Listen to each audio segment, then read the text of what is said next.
Hello and welcome to Sound of Soul, जहां आप दिल की बातें दिल से करते हैं और ऐसे किरदारों से मिलते हैं कि आप इनको अपने आप से जुड़ा हुआ महसूस करते हैं या कभी ना कभी आप इन किरदारों की ज़िंदगी जी चुके हैं। ऐसे ही एक किरदार से आपको मैं मिलाना चाहता हूँ जिसे मैंने बहुत करीब से देखा है, या यूँ समझिए कि बहुत करीब से जानने की कोशिश की है। एक ऐसे ही किरदार हैं सुनील।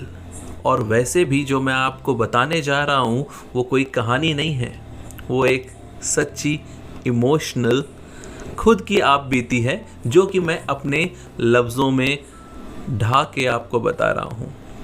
तो एक किरदार है सुनील, जहाँ पर इस किरदार को कुछ सालों पहले एक खूबसूरत सी लड़की ऑनलाइन मिली थी। यस, पैंडेमिक के टाइम पे जहाँ पर सब अपने अपने घर पे थे, उसी समय ये किरदार सुनील एक ऐसी हंसी लड़की से मिल चुका था एक जूम कॉल पर। भले ही चेहरा न दिखता हो, लेकिन हुआ ये कि बातों ही बातों में जब ये ऑनलाइन मिले और एक दूसरे से घुलने मिलने लगे, क्योंकि पहचान बढ़ती गई। एक जैसा सब्जेक्ट, एक जैसी चाहत, एक जैसे इमोशंस के साथ ये दोनों जुड़े हुए थे। और जैसे ही एक दूसरे के साथ जब चीज़ें मैच होने लगती हैं, एक दूसरे को समझने की कोशिश होती है, तो आपको और हमें ज़्यादा इंतज़ार नहीं करना पड़ता प्यार में गिरने की। हाँ, ये दोनों ही प्यार में एक्चुअली गिर चुके थे। वैसे लड़की को बहुत टाइम लगा। लड़की का नाम रानी को बहुत वक्त लगा कि वो सुनील से प्यार कर सके, क्योंकि रानी जो है एक ऐसे जगह से आती थी जो कि आप सभी ने एक्चुअली अपने कॉलेज लाइफ में देखा है। यस, ये रानी जो थी एकदम बुकवॉर्म थी, यानी कि बहुत ही पढ़ाकू, अपने सब्जेक्ट में बहुत ही माहिर, और शायद पढ़ाई के अलावा इसने कभी कुछ सोचा ही नहीं। शायद घर का माहौल भी ऐसा ही था कि मम्मी डैडी उसे कॉलेज तक छोड़ते और फिर वापस से कोई ना कोई उसके साथ बॉडीगार्ड जैसा कॉलेज से लेके घर आता था।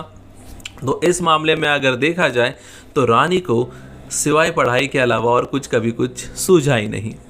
वहीं पैंडेमिक के टाइम पे रानी का कॉलेज बंद, अब घर पे थी और बहुत सारी चीज़ों को देख रेख करनी पड़ती थी, चाहे वो घर के काम हो या कॉलेज हो या असाइनमेंट्स हो, या उसी के साथ घर की जिम्मेदारी भी लेना शुरू कर दिया था।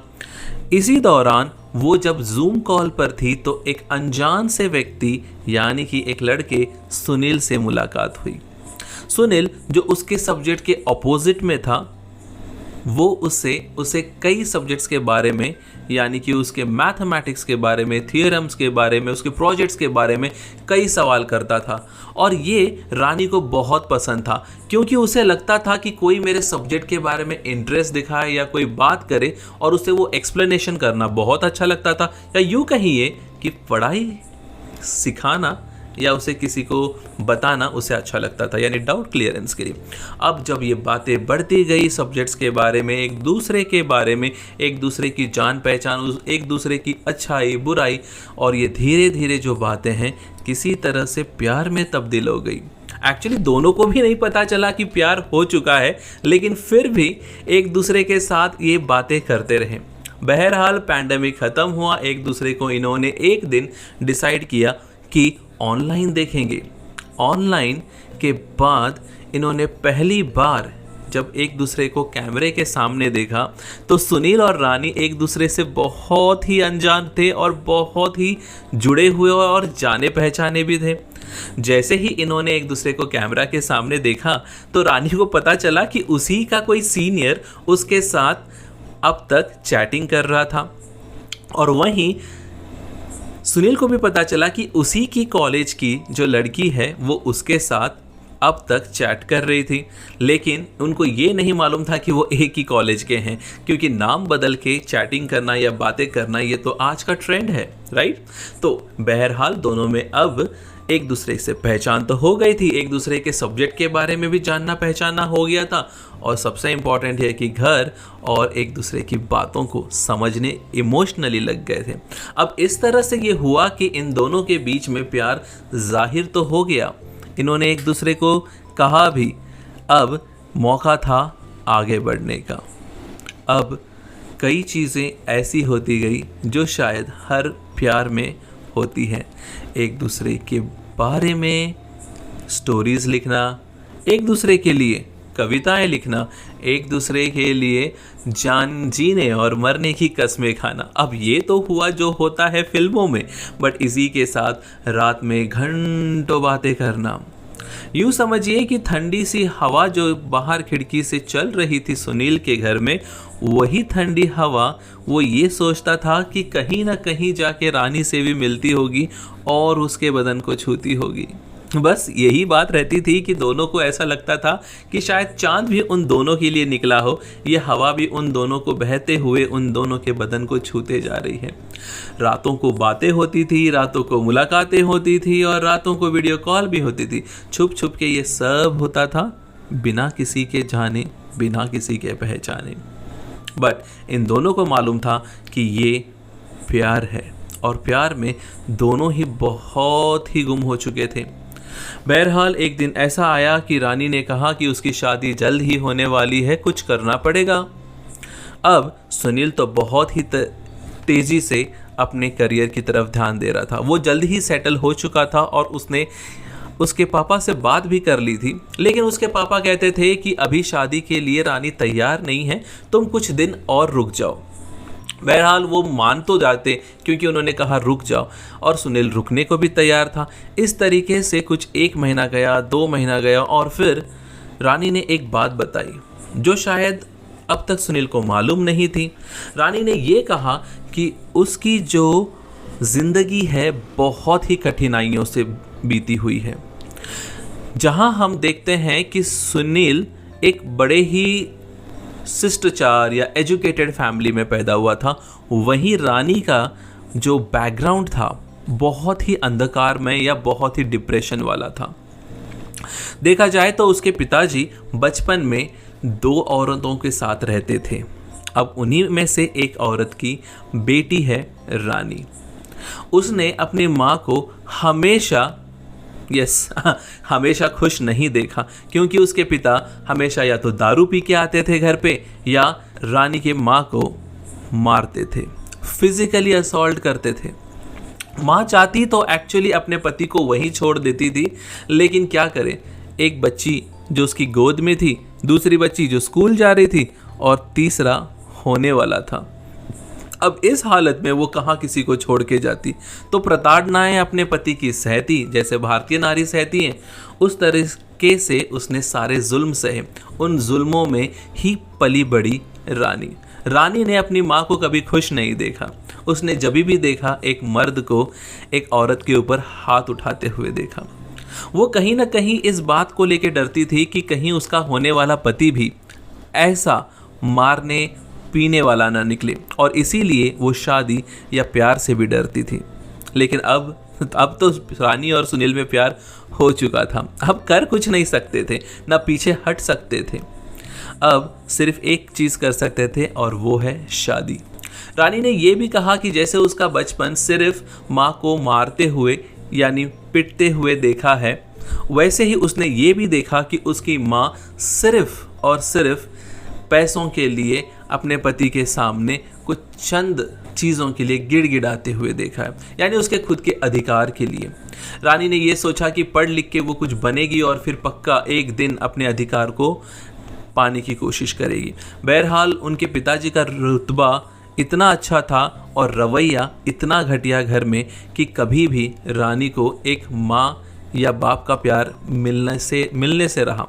वैसे ही देखा जाए तो ये जिस डिप्रेशन से गुजरी है, वहीं पे पैंडेमिक के टाइम पर उसे और चीज़ें खलने लग गई, क्योंकि अब उसके पिताजी घर पे थे और दिन या रात हो वो अपने माँ को सिर्फ मार खाते हुए देखती थी।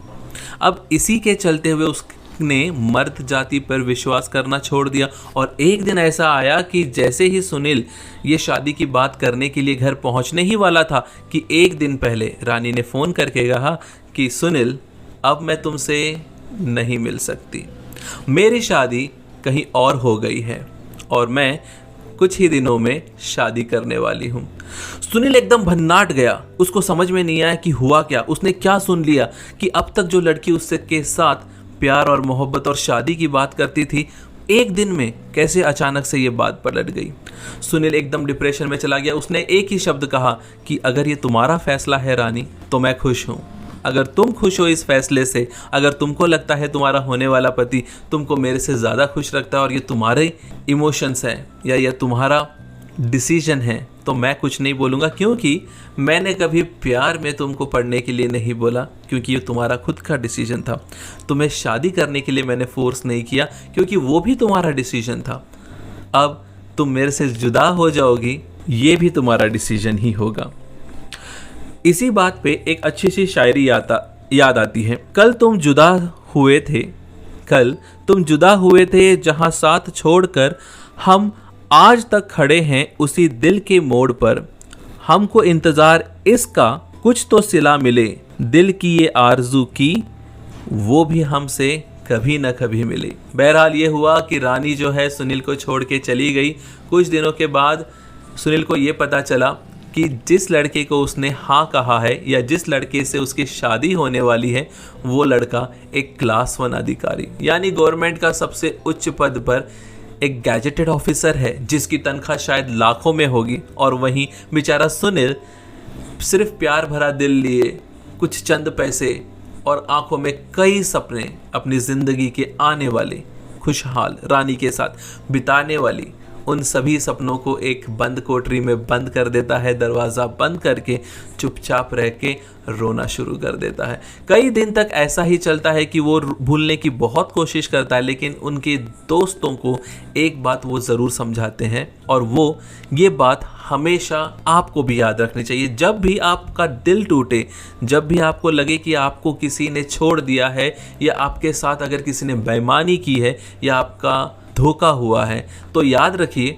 जब आपको कोई छोड़ देता है तो जिसकी कीमत अनमोल होती है ना, उसे लोग खरीदते नहीं है, और जो रास्ते पे पड़ा होता है उसको उठा ले जाते हैं।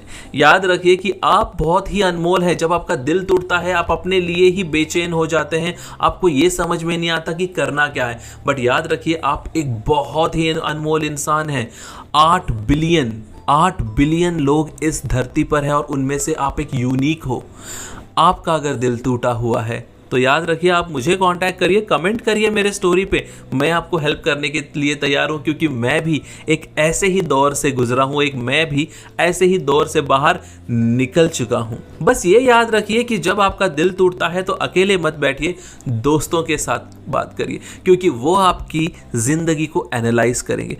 बात मुझे ये भी पता चली कि एक्चुअली रानी ने सुनील के साथ प्यार मोहब्बत तो करती थी, लेकिन एक दिन में कहीं रिश्ता पक्का होता नहीं, और इसलिए उसने उस विजय नाम के गैजेटेड ऑफिसर, जो सरकारी नौकर है एकदम टॉप क्लास का, उसको कई दिनों से उसके साथ रातों रात घंटों घंटे बात करती थी। यानी वहीं पर जिस रानी को हमने पढ़ा लिखा, बहुत ही सभ्य, बहुत ही शर्मिली टाइप की लड़की का किरदार दिया था, आखिरी में ऐसा पता चलता है कि वो किरदार 2 लड़कों के साथ डेट कर रही थी, और पिताजी उसके जो थे, जो कि बेटी आगे पढ़ लिख के नौकरी करेगी, अभी शादी नहीं करना चाहती, बल्कि ये भी एक धोखा था। यानी उसके पिताजी को एक ऐसा मैच चाहिए था सुनील के अलावा जो ज्यादा पैसा कमाता हो। अब ये आपको तय करना है कि एक सुनील जो सच्चा दिल लिए हुए कुछ चंद पैसों के साथ, ऐसा नहीं है कि उसके पास पैसे नहीं है, लेकिन उसके पास उतने पैसे नहीं है जितना एक सरकारी मुलाजिम कमाता है,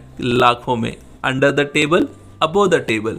बट सुनील जहाँ पे एक अच्छा इंसान है, कई प्यार भरे सपनों को लेके बस अकेला रह जाता है, लेकिन हाँ उसके दोस्त उसकी पूरी कोशिश करते हैं ताकि वो बाहर निकले, क्योंकि रानी जैसे कई लोग हमारे आसपास हैं, कई लड़के या लड़कियां हमारे आसपास है जो हमारे इमोशन से, हमारे दिल से, हमारे जज्बात से खेलते हैं, और यही नहीं, हमें अंदर से खोखला कर देते हैं। तो अगर आपको कहीं ऐसा लगे कि आपके साथ कभी धोखा हुआ है, दिल टूटा है, तो याद जरूर रखिए कि अपने दोस्तों को, अपने माँ बाप को ये बात जरूर बताएं, क्योंकि उनसे बेहतर और कोई नहीं। और ये एक चीज याद रखिए कि आप बहुत ही स्पेशल है, कभी भी आपके जैसा इस दुनिया में कोई नहीं। So do take care of your self. आगे सुनील का, रानी का, विजय का क्या हुआ, क्या होगा, आप फ्यूचर जरूर बता सकते हैं मुझको।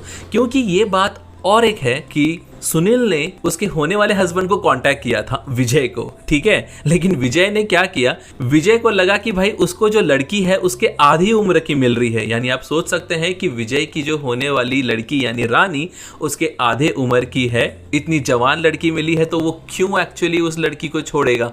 जबकि विजय को जब कुछ सब कुछ मालूम था रानी और सुनील के बारे में, लेकिन वो इस लालच में आ गया कि उसको एक कम उम्र की लड़की मिली जहाँ पे वो 40 साल का तो ये 20 साल की। और इसी लालच की जवानी के चक्कर में उसने रानी को हाँ कह दिया। रानी ने पैसों के मामले में विजय को हाँ कह दिया और इन दोनों में पिसा कौन, सुनील।